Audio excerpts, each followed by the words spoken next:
I'm Elisa Mortensen, and this is Undo Redo. Hello, beautiful listeners. It's 2026. This is my first episode of Undo Redo podcast for the year of 2026. While I've been taking a break from weekly podcasting and doing it more monthly instead, I've learned some valuable lessons. What I'm excited to share is about how being in the grind, being in the hustle, being in the stress can cost you later.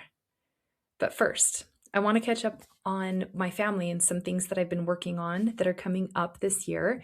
My daughter's still living her life on the island of Maui, and lately she is making her purpose one of her highest priorities, which I love. My two oldest boys are loving it in Vegas, and they're killing it with self-improvement and all the lessons that they're learning through the hard time in their life, getting their careers going, and just being so young in a world like this is just rough, right? My husband has pulled his pension from the government, and I want to say this with confetti and have it come across the screen because I feel it so big inside. After 29 years of government work, I have been delighted with all of the changes that have been taking place. There's been struggle. It's new. It's right. There's been a bit to figure out. But one of the things that we did was take everything down in my daughter's room and refinish it into a beautiful home office for him. Because while he was out working, I took over our front office in our home. So the best update for you all is I have this whole year of 2026 planned out, and it looks fantastic. I will be hitting all of the hot topics in relationship areas that parents and leaders are experiencing so we can cope and get through and manage ourselves really well. And everything I put out last year is now trending big right now. So I know I'm doing it right. Turning the conflict into connection, minimizing chaos, how to handle stress and chaos, all of it has been trending now. I'm seeing it pop up on all the top coaches' sites and the leaders, and they're all pushing it. So I plan to stay one step ahead by telling you everything that I see and what to watch for. I'll find out what is working. And when I say working, I mean it's actually getting results. The world is changing. It's heavier than ever, which means as a whole, our human behavior has changed too. But even with all the heaviness out there, amidst all of the chaos, my people and I, we're improving the tone and the feeling in our home. We're reconnecting and rekindling relationships and love. We are maximizing our work life and our load and our lists every single day. And I don't mean by doing more. Using these things that I've been testing out on myself and then introducing to you all. By the way, shout out to all my students and clients right now that are listening. You guys are with me and you know what kind of awareness and energy can be gained from these types of techniques when we're really on to what's happening and we manage ourselves with more intention. I have become an expert in these areas, and I love doing all of the research. I love reading all of the books so I can make everything light and compact for my own life and then give it to you. I've also been playing around with doing less of some of the things that I thought I had to do. And by doing this, I've made more room for other more important things to come into place. And I say come into place, but take a firm hold in my life. Like new things have a solid place in my daily routine. And I'm especially stoked about the new place I have in my way of thinking about things, which is my area of highest importance. And it should be yours too, because all things come from our thinking. A bit of a backstory, just so you know how hard it's been for me and how long I have been working towards doing less. It has been years. You guys, I've spent a lifetime of being about doing more and telling people all the time. And if you know me, this will sound familiar to you. You can picture me saying this very sentence. I am used to having a lot on my plate, so it just comes easy to me. I mean, what is that? It's like I brag that I'm so busy, or like I compare myself like I'm busier than you and I handle it so well because I'm so used to this. Like I wear it like a badge of honor. And this isn't a good thing. This is a sad thing. I've said it before here on this podcast, I believe. I could look back through my podcast. If you find it, tell me which episode, because I love looking back and seeing my progress. I love looking back at my first episodes and being like, what has changed since then? I remember what I thought. I remember what I felt. It's so fun to look back on. Maybe I've told you this story before too, but I was talking to one of my adult kids, and this was really an eye-opener for me. He said, Mom, every time you walk in the room, I'm like, oh, look busy. I got to be doing something, or I'm going to have to like answer to what I'm not doing or what my plans are. And that made me feel like, oh, I do that to myself, of course they would feel that. Like how could they not feel my push for value and worth being transactional with what I'm accomplishing and getting done? Now they feel like they only have value and I only approve of them and I'm happy if they're doing it too.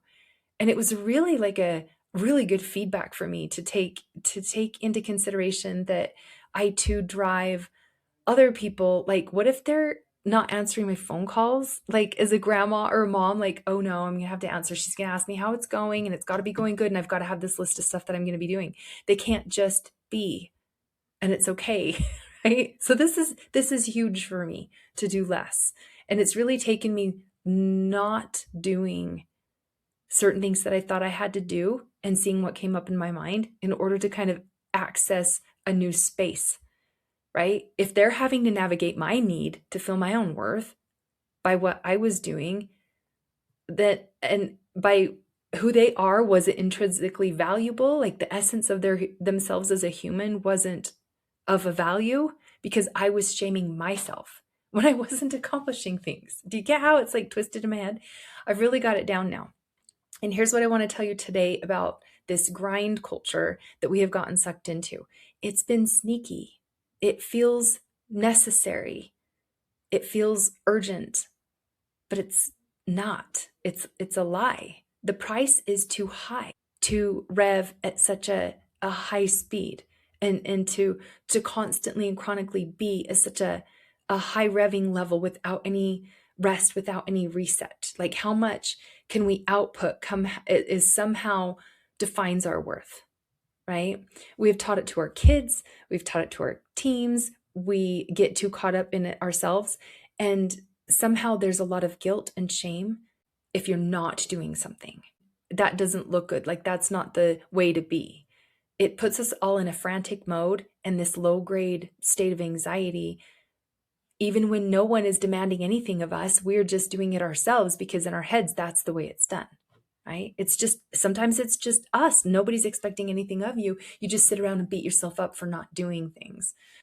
I want to talk about how much it makes us less productive because it shuts us down, and how we think multitasking gets more done, but it's been shown to create a loss of attention. It's been shown to decrease engagement in your day. There's a higher rate of mistake making and impaired decision making to hop from one thing to another and not be able to stay really focused in one area and really be present with it.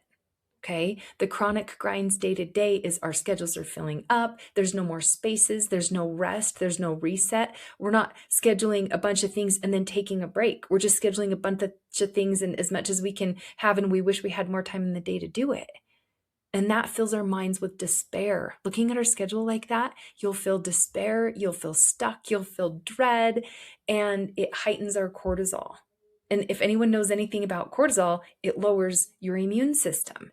The stress chemicals that get released in your body that increases your chance of major health issues and lowers your immune system.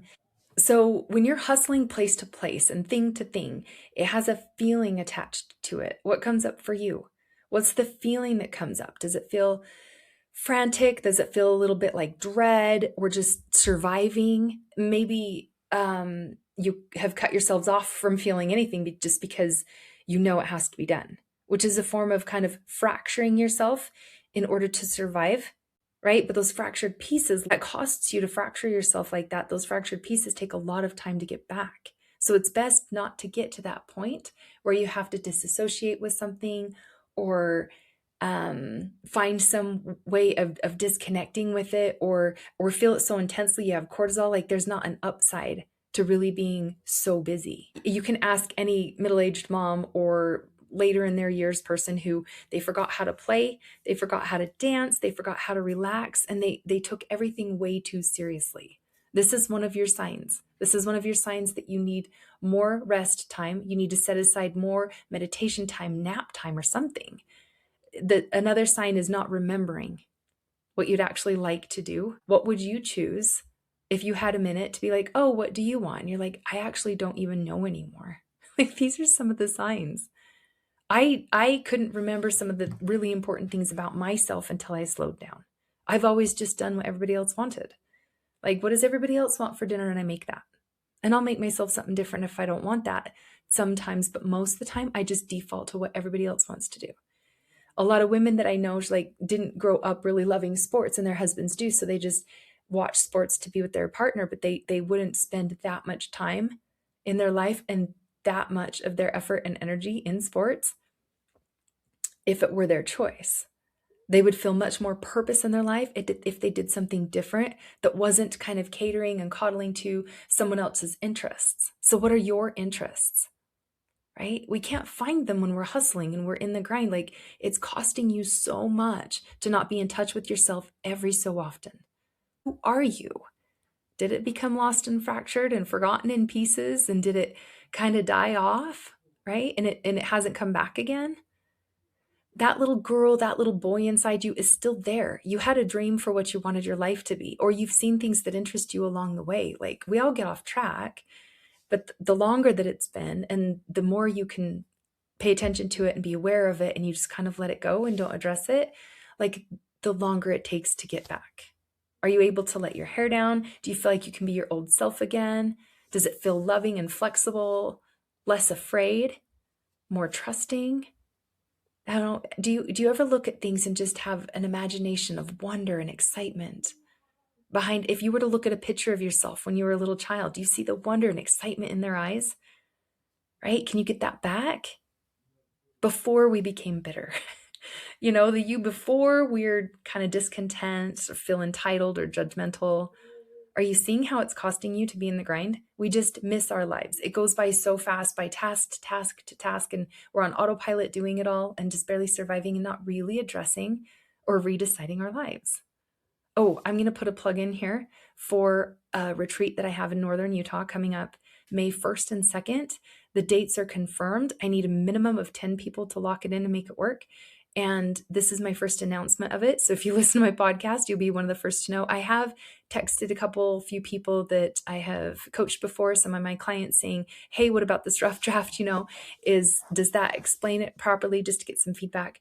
But you guys are now the first to know. So, and it is a reset. It is like taking a step away from your day in order to really be decided in your life and to reset, because we know there's tons of disconnections and things that are irritating and irritable and areas that are draining us. Like, to really take a look at it, to plug the drain, to reconnect those disconnections, and to just be intentional. It takes a minute. You need to step away from your life and have a quiet minute in a space where I'm there, I can guide you. You have an expert strategist on resetting and undoing things and redoing things and really being intentional with what you'd like to feel in your life, how you'd want to have it go, and how you navigate all the little details with it with some really simple, fun techniques that are exciting. And I have new ways of talking about it. And I'm just it's backed by popular demand too, because people have been wanting this. So there's a good plug-in for that.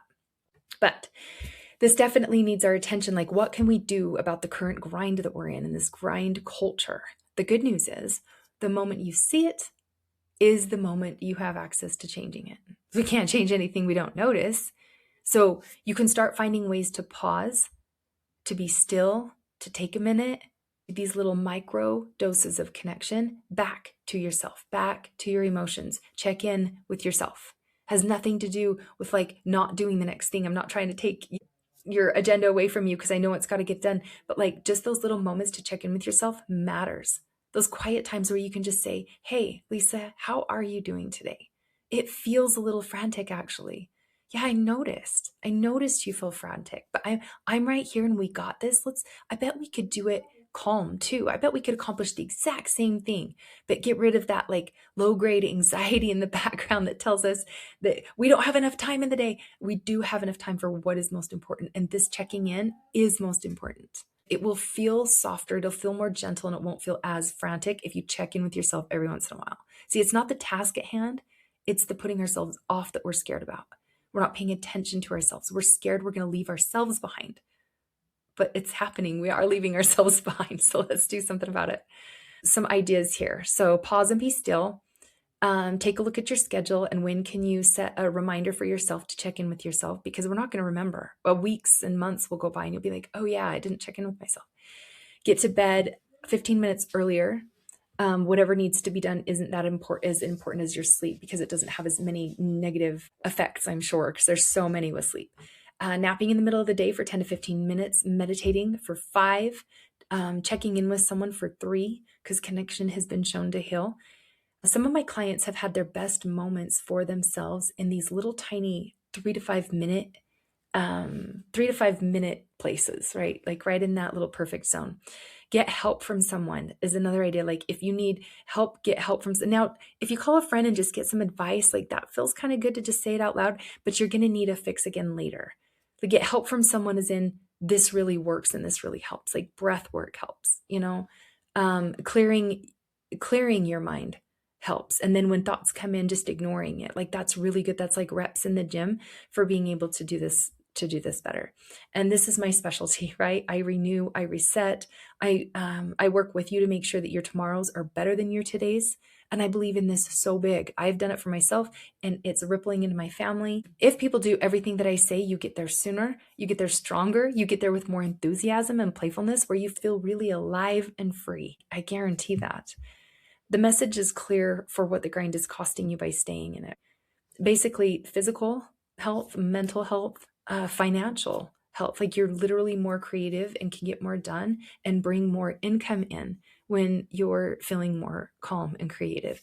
The spiritual decline can happen when you're grinding at a high level and you aren't really being in touch with your with the heavens above to be with you in the support and surrounding you in the giving you strength. And we all know that running around is going to happen. But these micro moments to turn it off doesn't mean you cancel anything. It means you still do everything. It just it redoes how you're holding your anxious, frantic feelings, how you're taking them with you throughout the day and what kind of a speed you have behind it. Take a look at whether you're running your day or it's running you. That'll be a good sign. The same things can be said without irritation. The same errands can be ran without thoughts of martyrdom or victimization, right? The effort and energy behind our simple tasks can be figured out better. It can be redone. So if we let go and undo the energy we have that we carry with us as we're going, even the smallest amount, we can see it as being helpful. We can see it as being beneficial, being effective, having much appreciation and gratitude for ourselves. And that's such a better energy than seeing it as thankless or a never-ending cycle of no one cares, no one listens, I'm invisible. This is the most diminishing and damaging thinking we could have. And I promise you, nothing in your life damages you more than your own mind. Everything that we have that shows up physical and emotional comes first from our thoughts. So really take a listen. And also, I know what you're thinking. Like, it all has to be done. If I don't do it, no one else will. And I have no space to put this kind of attention and work in. You're asking me to add a whole list of things to do that I have no. And all these excuses that you're buying from yourself are just getting you out of doing it. It really doesn't take a lot out of your life. It adds more to your life. Because when you're in overwhelm, you think it's fine because others get to do this. I'm too busy, they can do this. But pay real close attention to this next thing that I'm going to tell you. It's all in your story. How are you describing it? How you describe your life, how you describe your health, how you describe your list of things to do, how you describe it clearly tells you the energy behind it. It clearly states if it's running you or if you're running it. And that is the difference, my friends. That's it. I intend for these podcasts this year to move forward and keep you aware of any areas that might need your attention, that make you have a better tone in your home and a better culture at work and more connectedness and more awareness. Your relationships on the inside and your relationships on the outside. They're here to get you thinking in new and refreshing ways, to get you out of the follower and ask friends for bad advice mentality into I lead this and I decide on my own and I have my own really good answers and I'm going to try what I can until I find what works. So I got you. Keep listening. I believe in this work. This is my purpose, to undo damaging patterns that we're not even aware of, that we got ourselves into so long ago, and redo them in as little time as possible with the greatest amount of energy, and make it the most effective moving forward into our potential. And it's working. So keep it up. I'm hearing back from you. I get to see your stories. I get to see the wins. So play with some of these ideas. Then reach out to me on social media or comment here. Rate and review this. I would like more people to find this podcast. I'm just been doing it to do it, but it is helpful, and I do send it to people, and more people that catch on are sending it to other people. So please share. So, and of course, with whoever came to mind, because whoever came to your mind, that's how heaven works, is through reaching each other through each other. All right. I love you all. Plan to hear from me more often right back here on these episodes. So check back in again soon. Until next time. Bye.